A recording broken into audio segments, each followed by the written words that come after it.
পাকিস্তানের সন্ত্রাসবাদী জঙ্গিদের এই লম্বা দাড়ি বারবার এখন নজরে আসছে আমাদের। তার মধ্যে এই যে জঙ্গি নেতা মাসুদ, কালো কুচকুচে লম্বা দাড়ি, দেখুন, দেবের দাড়ি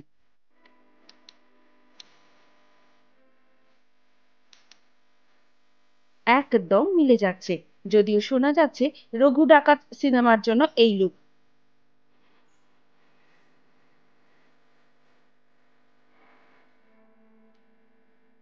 রঘু ডাকাতের কি এই রকম দাড়ি ছিল? হয়তো ছিল। পাক জঙ্গিদের দাড়ির সঙ্গে মিলে যাওয়া কি নেহাত কাকতালীয়?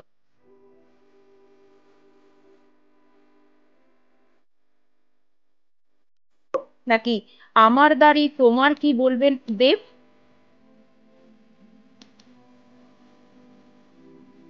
সুকুমার রায় বলেছিলেন মুখ দিয়ে যায় চেনা। এক্ষেত্রে দাড়ি দিয়ে যায় চেনা কি বলা উচিত? আপনারা কি বলেন? This is media report.